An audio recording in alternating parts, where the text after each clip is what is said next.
It's another edition of Time About the Movies, and today we're taking a look at the films of February 7th, 1997.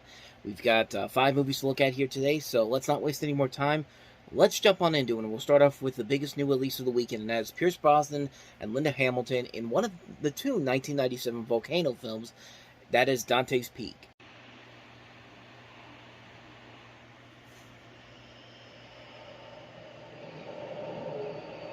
It turns day into night, air into fire. Nothing in the world can compare to its power. The most awesome sight you will ever see may be your last. In the town of Dante's Peak, a volcano is turning nature into a nightmare. Come on!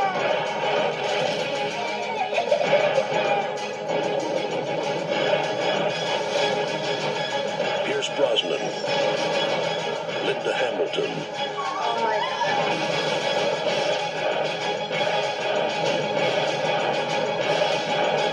Dante's Peak. The pressure is building.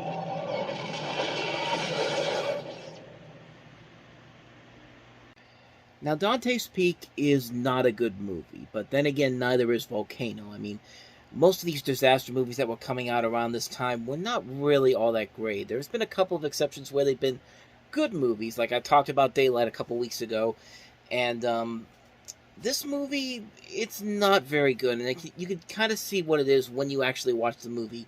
Right off the bat, you really do not like any of these people in this movie. I mean, the people in this movie sound too cliched from every single one of these movies like this.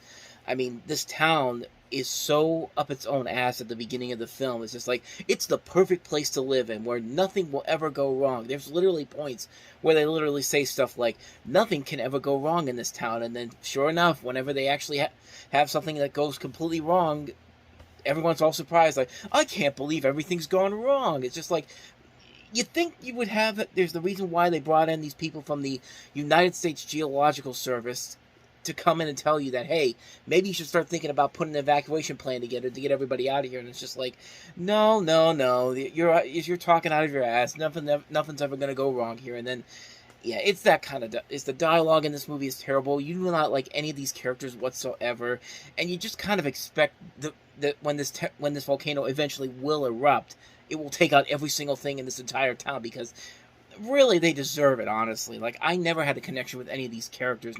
It's not the adult characters, not the kid characters. Like, no, everybody in this town was so up their own ass in this movie that when this volcano finally erupted and the things, all hell broke loose, I was just like, finally, please, just eradicate every single one of these people for good. It's just like, so yeah, I'm not a big fan of this movie, but I will say, compared to Volcano, when the volcano does erupt, looks pretty cool. Like, it still looks pretty cool after all these years, and it's mostly because you could tell that they used a lot of practical effects in here. Again, this is back when CG wasn't usually the norm, where you can just use that on every single movie you put it in. But yeah, once the volcano erupts and you see all these practical effects coming together, like, it just looks so cool, and it still looks cool after all these years later. Like, when this volcano just blows up, it just takes out this entire town. You feel the authenticity. Like, this does not look like something that's completely CG. It looks completely fake. No, this looks like it could actually happen with the practical effects. As you can tell, it's a miniature town, but you know what? It's there. You could feel it, and really, as bad as this movie is, I can at least say that when the town gets affected by this volcano, it feels like it's actually happening. Like, I got to give this movie a lot of props for that. The movie itself may not be all that great, but that's just amazing what they were able the effects in this movie still hold up after all these years. I mean, it's just still amazing to watch after all these years, and I got to give the movie its proper credits for that. They did a great job on that. If they only had better characters and a better story and didn't just fall into typical disaster movie tropes, like, this movie could have been really incredible. But like I said, as far as the visual effects go, they are still pretty good. They still hold up after all these years. So I'd say if you want to see this movie, I'd say watch these clips online. You don't really need to see the whole movie itself, because honestly, the whole movie itself is not that great. But when the town erupts, that's when the fun factor comes into this. And unlike Volcano, which came out a couple months later, the effect is this movie makes those scenes worth it. And Volcano, it just didn't work. And we'll eventually talk about that when we get to Volcano in a couple months. So yeah, Dante's Peak is not a great film, but man, when the volcano erupts, that's when the fun factor comes into play. It's watch those clips online. You don't really need to see the whole movie to really appreciate it for the visuals alone. So with that said, let's move on to the next movie, and that is Fran Drescher from The Nanny with Timothy Dalton in The Beautician and the Beast. Once upon a time, a beautiful maiden left her home to seek her fortune in a foreign land. Well, where is she? Where is the teacher? Oh, Mr. President, please don't judge me by this. It's just that it's so dark in this castle. Great for atmosphere, but it's hell for putting on liquid liner. Make her be quiet. I heard. This teacher is a loose cannon. Could I possibly get a blanket without a head?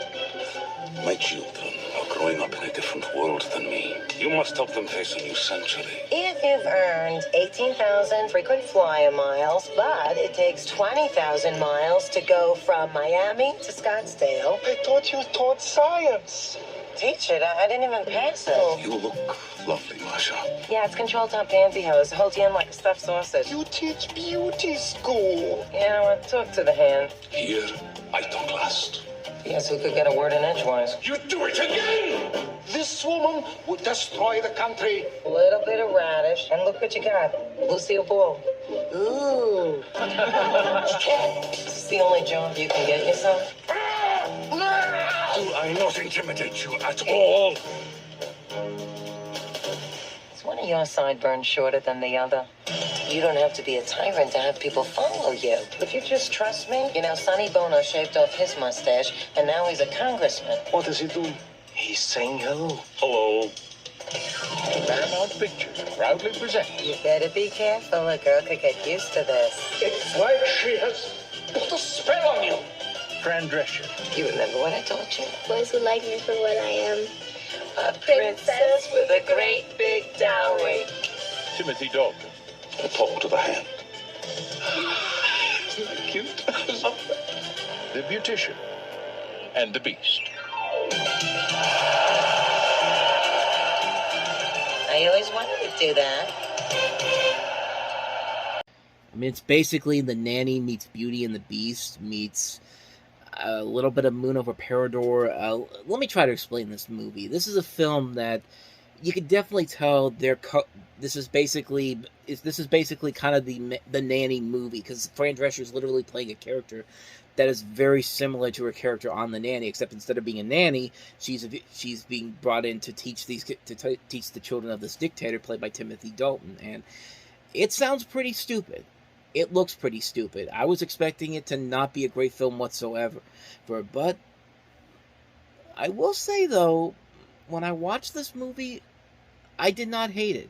Far from it. I actually did kind of enjoy it. Like, I thought it's a predictable romantic comedy. You can kind of tell what's going to happen. It's like a parody of, you know, besides Beauty and the Beast, you also have parody of The King and I, Evita, and The Sound of Music. That's all in this movie. I mean, it starts off with it's literally like The Nanny. It starts off with an animated opening that feels kind of pointless, but I don't know. I thought it was kind of amusing. But the film itself is kind of amusing. That's probably the best way to describe it.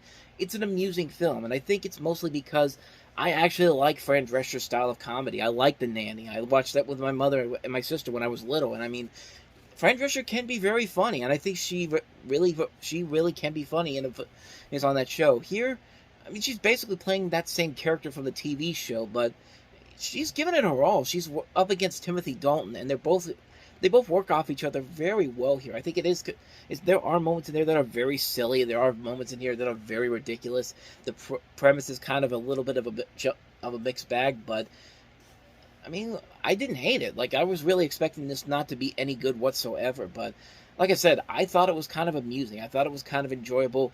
More moments in this movie made me laugh than I could have imagined, but I'm not going to say it's a great movie per se. And I will say that if you are going to see this, I think if you are a fan of The Nanny and Fran Drescher's style of comedy, her style of acting, I think you'll definitely get a kick out of this more.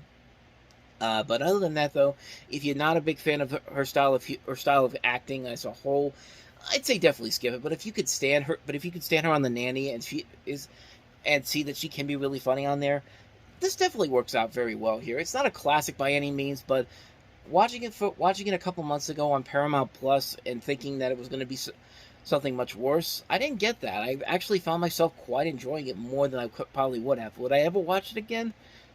Not immediately, but I could definitely see they were at least trying to do something unique and different here. But it doesn't work as a whole, no. But as it is, it's not the worst romantic comedy I've ever seen. There is at least effort being put into it, and there are moments in here that did kind of make me laugh. So a fine watch for a one-time watch, but probably one I'm never ever going to watch again, honestly.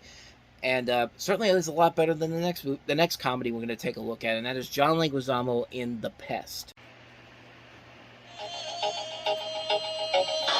Yo, what's up, freak? He's the Sultan of Scam. Why I don't understand any of your Chinese? Me love you long time, me so horny, so new with you. They call him the Pest. Stop repeating what I say. I mean it. One morning I got you. He's after some fast cash. Where's my money? I'll have the money for you. What's the day after today? Tomorrow? Tomorrow. And the only way he's going to get it Join me for a little gentlemanly hunt. Oh, goody. What are we going to hunt? is to let them hunt him.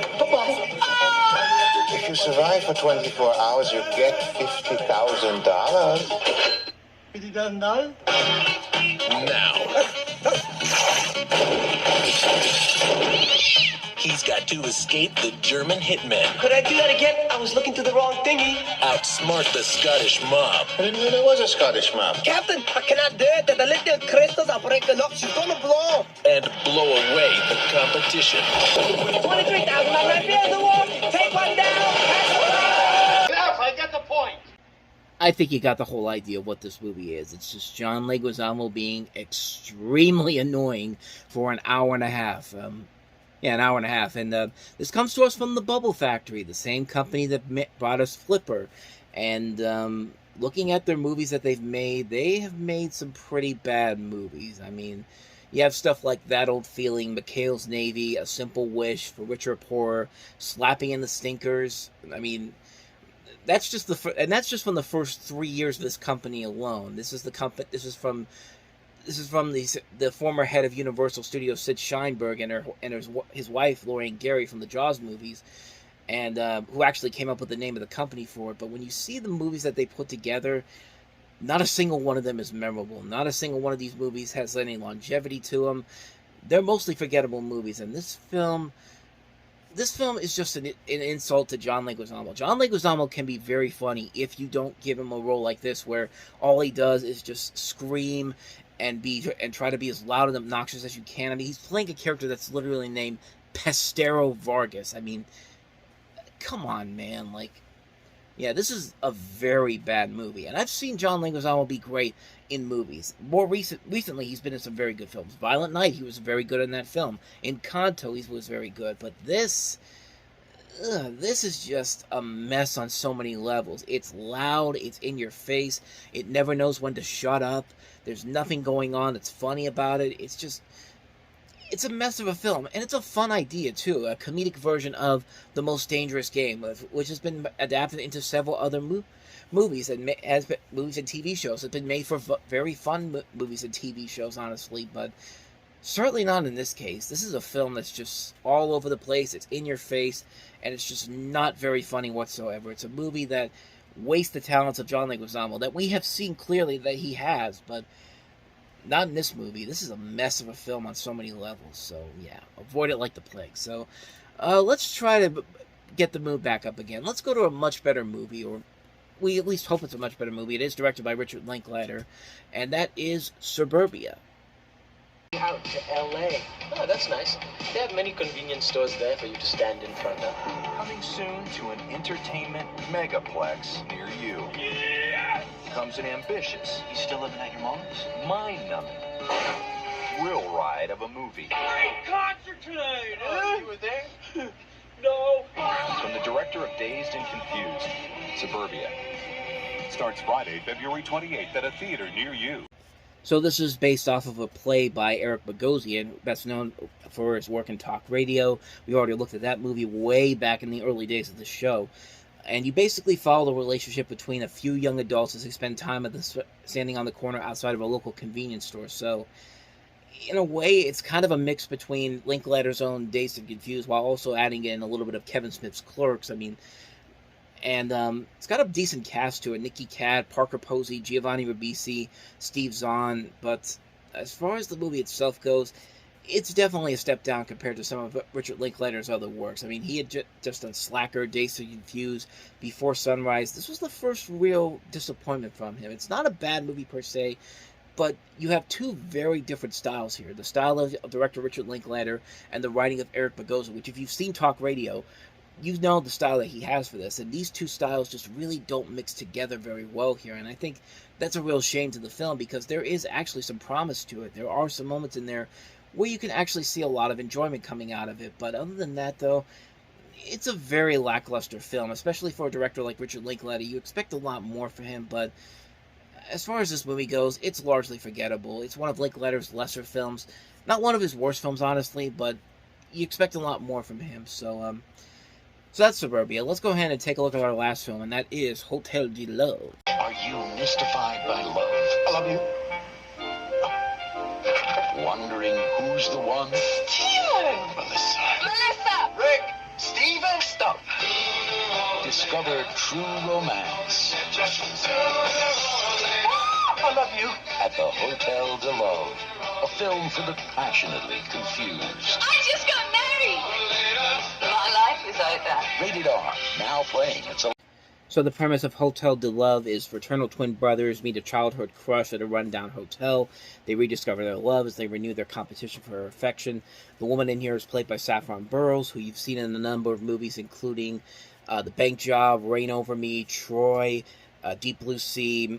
She's been on Agents of S.H.I.E.L.D., Mozart in the Jungle. She's been in a lot of stuff, but the other guys are played, the two brothers are played by Aidan Young and Simon Bissell. This is written and directed by Craig Rosenberg, and I don't know anything else about this movie, honestly. I've never even heard of it, but it looks like a fun little romantic comedy. It's nothing that I really need to rush out and see, at least from my first glance at it, but it definitely could be something interesting. Could be promising, but like I said, nothing that really makes me want to rush out and see it, honestly. That's pretty much all I got for you on that one, Hotel de Love. So with that said, that's going to wrap up another edition of Time About the Movies. We've got 5 movies to look at on Valentine's Weekend 1997, including Clint Eastwood's latest film, Absolute Power, the latest installment of the Vacation series, Vegas Vacation, Salma Hayek and Matthew Perry in Fools Rush In, Disney's remake of That Darn Cat, and also Touch. So 5 movies to look at next time. We'll delve into those on the next episode. But until then, thank you very much for watching, and if you want to see more videos like this, please hit the playlist on the next page, check out the previous episode, and I will see you guys tomorrow for another episode. So, actually, there's 6 movies here because they re-released The Graduate on that weekend, so 6 movies we'll look at next time around, 6 films. So, like I said, if you want to see more, check out the playlist on the next page, check out the previous episode, and I'll see you guys next time. Until then, take care.